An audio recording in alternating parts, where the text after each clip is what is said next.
Somewhere on your body right now, there's a microscopic tear in your skin you haven't even noticed.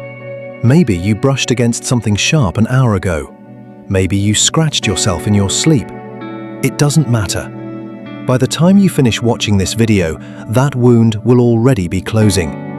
You didn't tell your body to do that. You didn't even know it was happening. And if you had lived 300,000 years ago, no hospital, no antiseptic, no doctor within 1,000 miles, the exact same thing would have happened. The cut would close, the bleeding would stop, the infection might never come. You'll tell yourself modern medicine saved your life, and it has many times. But the real reason you're alive, the reason any of your ancestors survived long enough to produce you, is far older. It was already there, running silently, 500 million years before the first human ever walked. A deep wound with no stitches. An infection with no antibiotics. A broken bone with no X-ray, no cast, no surgeon.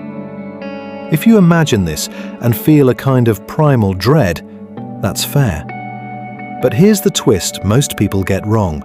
For 300,000 years, roughly 12,000 generations, Homo sapiens survived, healed, and reproduced without a single doctor.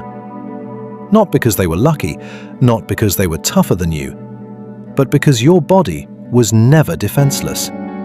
It came with a repair kit. And that repair kit is still inside you, fully operational, running the same code it ran when your ancestors walked out of Africa. The first thing to understand is that your immune system is not one system. It's at least three, layered on top of each other like geological strata, each one older than the last. The deepest layer is the one you never think about. It's called the innate immune system, and it's ancient, at least 600 million years old. When you cut yourself, cells called neutrophils arrive within minutes, sometimes seconds. They don't need instructions. They don't need to know what kind of bacteria entered the wound. They just attack. They engulf. They die in the process, and their dead bodies become pus, which sounds disgusting, but pus is evidence that the system is working. Behind the neutrophils come the macrophages. The word literally means big eater in Greek. A Russian zoologist named Elie Mechnikov discovered them in 1882 by poking a starfish larva with a rose thorn and watching through a microscope as cells swarmed the wound. He won the Nobel Prize for it, but the macrophages had been doing their job for 600 million years before Mechnikov ever looked through a lens. Then there's clotting. Platelets, tiny cell fragments floating in your blood, detect exposed collagen at a wound sit. Within minutes, a protein called fibrin weaves a mesh through the plug, like rebar through concrete. The bleeding stops. The barrier holds. You didn't think about any of this. Your body made roughly 4 million platelets this morning, just in case. Now picture this. It's 100,000 years ago, somewhere on the East African savanna. A hunter, your ancestor, has just taken a bad fall. A sharp rock opens a gash across his forearm. The wound is deep. There's dirt in it. There is no clean water, no bandage, no one who knows what infection means. In a modern hospital, this would be a minor emergency. A few stitches, an antibiotic, a bandage, and he'd walk out in an hour. But he's not in a hospital. He's on the savannah. And here's what happens instead. His platelets activate within seconds. The clotting cascade begins.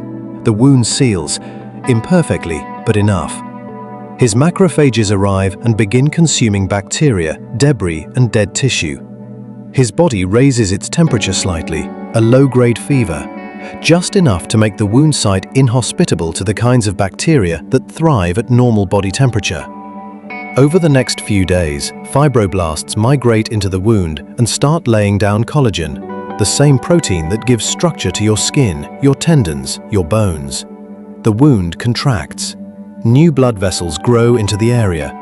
Epithelial cells at the edges begin dividing and crawling across the gap. Within 2 weeks, Without a single antibiotic, without a single stitch, the wound is closed. Within a month, it's scarred but strong. He survived. And because he survived, you exist. Here's the strange part. All of this, the clotting, the immune response, the wound closure, the collagen remodeling, it's not a backup system. It's the original system. Modern medicine didn't replace it, it just added tools on top. Which brings us to fever. If you've ever taken ibuprofen or paracetamol to bring down a fever, you probably thought you were helping. And in some cases, dangerously high fevers, febrile seizures, you absolutely were. But for most fevers, what you were actually doing was turning off one of the oldest and most effective defense mechanisms your body has. Fever emerged roughly 600 million years ago. It is conserved across fish, reptiles, birds, and mammals. Lizards, when infected, will crawl onto hot rocks to raise their body temperature. If you prevent them from doing that, they're more likely to die. Fish will swim to warmer water when sick. The mechanism is the same across species. Raising body temperature creates a hostile environment for pathogens that are adapted to normal body temperature, while simultaneously accelerating the activity of immune cells. Here's the uncomfortable question.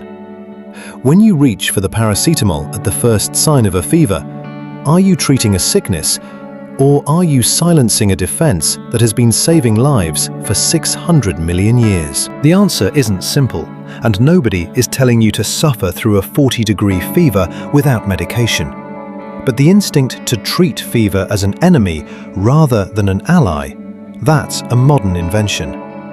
Your body raises its temperature on purpose. It's not malfunctioning, it's fighting. But there's a second piece to this puzzle. Your body's internal repair kit was never the whole story. Ancient humans didn't just passively heal, they learned, they observed. And the archaeological evidence suggests they knew far more than we give them credit for. In 1991, hikers in the Ötztal Alps on the border of Italy and Austria discovered a body frozen in ice. The man, now known as Ötzi the Iceman, died roughly 5,300 years ago. He was carrying a birch polypore fungus, carefully strung on a leather cord. Birch polypore contains compounds that are anti-inflammatory, antibacterial, and anti-parasitic. It was, in effect, a prehistoric first aid kit. Ötzi also had tattoos, not decorative ones, but small lines and crosses placed precisely over joints that showed signs of arthritis and degeneration. The placement matches acupuncture points used today for joint pain. Either Ötzi's people had discovered something about pain relief, or they had stumbled onto the same nerve pathways that modern medicine would map out thousands of years later. And it goes deeper than one frozen man.